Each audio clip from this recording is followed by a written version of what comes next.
میرے بھائیوں اب بزرگان دین کی عادت تھی کہ وہ ماہ رمضان المبارک کی تیاری رجب شریف سے شروع کر دیا کرتے تھے، اور ہم لوگوں کا حال یہ ہے کہ ہم لوگ تو رمضان شریف میں بھی نیکیاں کرنے سے قاصر رہتے ہیں۔ بہرحال میں نے جس آیہ کریمہ کی تلاوت کی ہے میرے بھائیوں، ہم لوگ دنیا کے اندر ڈوب چکے ہیں، دنیا کی محبت میں مبتلا ہو چکے ہیں۔ دنیا دنیا ہائے دنیا وائے دنیا، انسان دنیا کے اندر اتنا غرق ہو چکا ہے کہ وہ اللہ کو بھول چکا ہے، وہ آخرت کو بھول چکا ہے۔ ہمارا ذہن یہ بن چکا ہے مولانا کچھ بھی کرو اللہ رحیم و کریم ہے، وہ ہمیں جنت عطا فرمائے گا۔ یہ بات یاد رکھنا کہ کچھ بھی کرو اللہ رحیم و کریم ہے، وہ جنت عطا فرمائے گا۔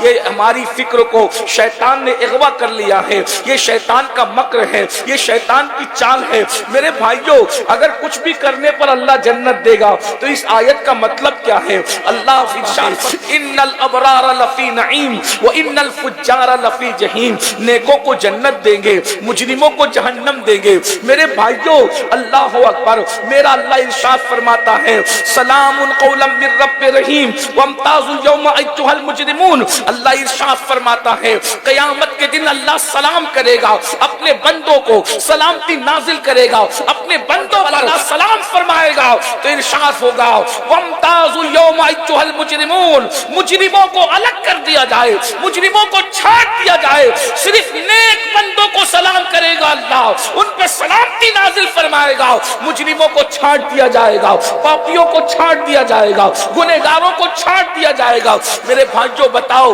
ہم نے آخرت کی کیا تیاری کی ہے؟ ہم کسی بھی سفر پہ جاتے ہیں تیاری کرتے ہیں، یہاں سے قدموں میں 1400 سال سے وفا کے ساتھ سو رہا ہے، اگر وہ جنتی نہیں ہے تو کائنات میں پھر کوئی جنتی نہیں۔ زندہ باد زندہ باد زندہ باد زندہ باد جواب زندہ باد زندہ باد۔ کیونکہ جس زبان نے جنت کا پتہ دیا ہے اسی زبان نے صدیق اکبر کے جنتی ہونے کا پتہ دیا ہے۔ بے شک۔ اور میرے امام تو کہتے ہیں اللہ اکبر، محبوب رب عرش ہے اس سبز قبہ میں، محبوب رب عرش ہے اس سبز قبہ میں، پہلو میں جلوہ گاہ عتیق و عمر کی ہے اور سادین کا قران ہے، پہلو ماہ میں جھرمٹ کیے ہیں تارے، تجلی قمر کی ہے۔ میرے بھائیوں جس کو نبی پاک نے جنت کی بشارت دی ہے وہ صدیق اکبر کہتے ہیں قیامت میں اللہ مجھ سے جب سوال کرے گا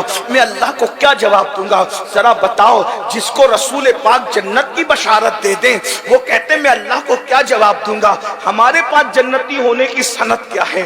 بہت معذرت کے ساتھ آپ لوگ ناراض ہوتے ہیں کہ یہ بات کیسے کہی جا رہی ہے۔ میرے بھائیوں آپ آنکھیں کھولو، یہ فریب میں مت رہو۔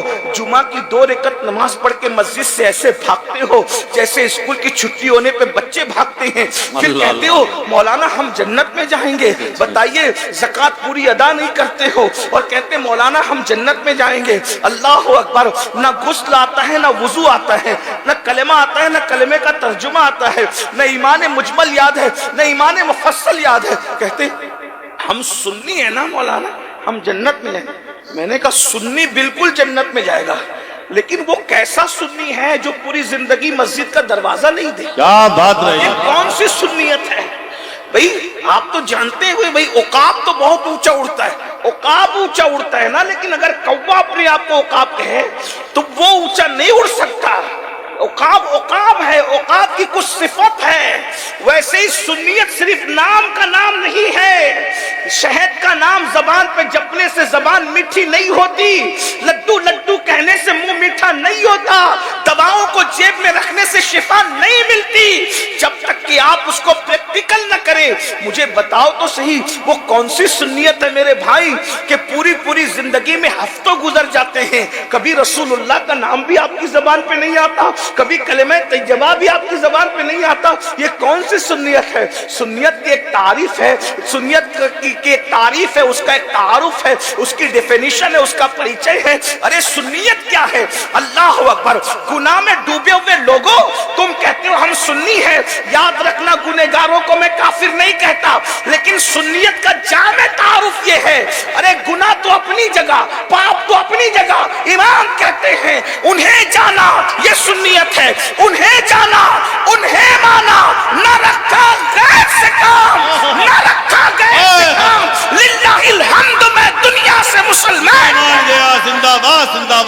سبحان اللہ۔ غیرت عشق رسول تو یہ ہے نہ رکھا غیر سے کام، کسی سے کام نہیں رکھا۔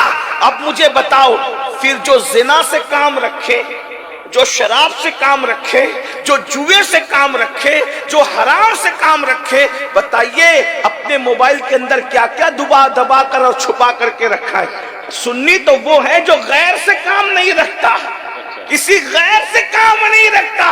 بولے بہت بڑا علامہ ہے، تھانہ بھون میں رہتا ہے، تو کہا ہمیں کوئی کام نہیں، علامہ اپنے گھر کا ہوگا، یار کا نہیں تو ہمارا نہیں، ہم کیا جانے۔ اللہ اکبر، اندازہ فرمائے نہ رکھا غیر سے کام۔ عاشق تو غیر سے کام نہیں رکھتا، اور ہم لوگ استغفر اللہ، کون سا وہ گناہ ہے جو ہماری زندگی میں نہیں۔ داڑیاں منڈا کر کٹروں میں پھکوا کر رسول اللہ کے دل کو اذیت پہنچاتے ہو، کون سی عاشق رسول ہو؟ یقیناً عاشقوں کے لیے جنت ہے، مگر کوئی عاشق بن تو جائے۔ اللہ اللہ، یہ صدیق اکبر ہے، صدیق اکبر رضی اللہ تعالیٰ کہتے ہیں ابو بکر سے پوچھا جائے گا میں اللہ کو کیا جواب دوں گا، اور اس کے بعد یہ صدیق اکبر اور صدیق اکبر ایک جملہ کہا کرتے تھے، کاش میں ایک پرندہ ہوتا۔ یہ ان لوگوں کا خوف ہے قیامت کے لیے، کاش میں ایک پرندہ ہوتا، مجھے ذبح کر کے لوگ کھا جاتے اور بھول دیا بھلا دیا جاتا، میں بھولا بسرا ہو جاتا، تاکہ قیامت کے دن اللہ کی بارگاہ میں جواب دینے سے بچ جاتا۔ یہ صدیق اکبر آخرت کو سوچ رہے ہیں، اور فاروق اعظم ایک تنکا اٹھا کر کہتے ہیں کاش میں ایک تنکا ہوتا اور میں پیدا نہ کیا جاتا انسان کے شکل میں، تاکہ میں قیامت میں جواب دینے سے بچ جاتا۔ ایک مقام پر کہتے ہیں کاش کہ میں درخت ہوتا اور میں کاٹ دیا جاتا اور لوگ مجھے جلا کر میرا قصہ ختم کر دیتے، تاکہ اللہ کی بارگاہ میں جواب دینے سے بچ جاتا۔ بھائیو، اللہ کی بارگاہ میں جواب دینا کوئی آسان سی چیز تو نہیں ہے نا، کوئی آسان سی بات تو نہیں۔ ایک بات میں آپ کو بتاؤں، ایک حدیث رکھتا ہوں، حالانکہ ٹائم کی قلت ہے لیکن مختصر میں رکھتا ہوں، آپ کو احساس ہوگا اللہ کی بارگاہ میں جواب دینے کے تصور سے صحابہ اور اولیاء نہیں، صرف انبیاء بھی لرزہ برندہ۔ اللہ اللہ اللہ، ذرا دھیان سے سننا بہنوں کی، اگر یہاں یہ لیڈیز مدرسہ ہے، عورتوں کا بچیوں کا مدرسہ ہے، اور خواتین بھی ہوں گی، جی ہاں، ان کی بھی توجہ چاہتا ہوں۔ عورتیں بہت بے باک ہیں آج کل، یہاں کی نہیں ہے لیکن دنیا میں ایسا ہو رہا ہے کہ پردے کی کوئی پابندی نہیں، مردوں کے ساتھ فون پر لمبی لمبی گفتگو ہے، پتلے پتلے لباس ہے۔ اس دور کے لیے رسول اللہ نے فرمایا کہ میں نے ابھی تک ایسی عورتیں تو نہیں دیکھا اپنے دور میں، لیکن جہنم میں میں نے ایسی عورتوں کو دیکھا کہ جو کپڑا پہن کر بھی ننگی تھی، اور ان کو ننگا جہنم کے اندر لٹکایا گیا تھا۔ صحابہ اکرام نے پوچھا حضور یہ کپڑا پہن کے کوئی ننگا کیسے رہ سکتا ہے؟ تو حضور علیہ السلام فرماتے انہوں نے اتنے پتلے اور باریک لباس پہنے تھے دنیا میں کہ لباس کے بعد بھی لباس کا مقصد حل نہیں۔ جو بچیاں عالمہ بن رہی ہیں میں ان سے گزارش کرتا ہوں، اگر علم کے بعد عمل نہیں ہے تو بغیر پھل کے درختوں کی طرح ہے۔ اچھی طرح یاد رکھ، جس درخت میں پھل نہیں وہ درخت بانجھ ہے، اور جس پہ پھل نہیں آتے پھر وہ جلانے کے قابل، کاٹ کے جلا دیا جاتا ہے۔ یہ مت سمجھنا کہ مدرسے کی سند حاصل کرنے کے بعد ہمارے اندر سرخاب کے پر لگ جائیں گے۔ یاد رکھنا مدرسے کی سند پڑھا لکھا بناتی ہے، عالم نہیں بناتی۔ عالم خشیت ربانی بنایا کرتا ہے۔ اللہ ارشاد فرماتا ہے انما یخشی اللہ من عبادہ العلماء، اللہ کے بندوں میں اللہ سے ڈرنے والے علم والے ہیں۔ اگر آپ کے پاس سند ہے اور خوف خدا نہیں ہے، آپ پڑھے لکھے تو ہیں لیکن آپ عالم نہیں ہیں۔ عالم خدا کی نظر میں وہی ہے جس کے دل میں خشیت ربانی ہے، اور جب دل میں اللہ کا خوف آتا ہے تو قدم اللہ کی مرضی کے خلاف نہیں رکتا۔ دنیا کو ہم دو حصوں میں تقسیم کرتے ہیں، ایک سند یافتہ لوگوں کو پڑھا لکھا کہتے ہیں اور ایک کو عالم کہتے ہیں۔ پڑھے لکھے اور عالم میں فرق کیا ہے؟ پڑھے لکھے کے پاس ڈگری ہوتی ہے اور عالم کے پاس اللہ کا خوف ہوتا ہے، خشیت ربانی ہوتی ہے۔ یاد رکھنا، اب آپ دیکھیں ایک بندہ وہ بھی ہے سہارنپور کے قریب، بہت بڑا عالم، لوگ اس کو کہتے ہیں حکیم الامت کہتے ہیں، ہم اس کو پڑھا لکھا کہتے ہیں، اس قرآن کی اصطلاح میں عالم نہیں کہتے۔ اگر عالم ہوتا تو نبی کی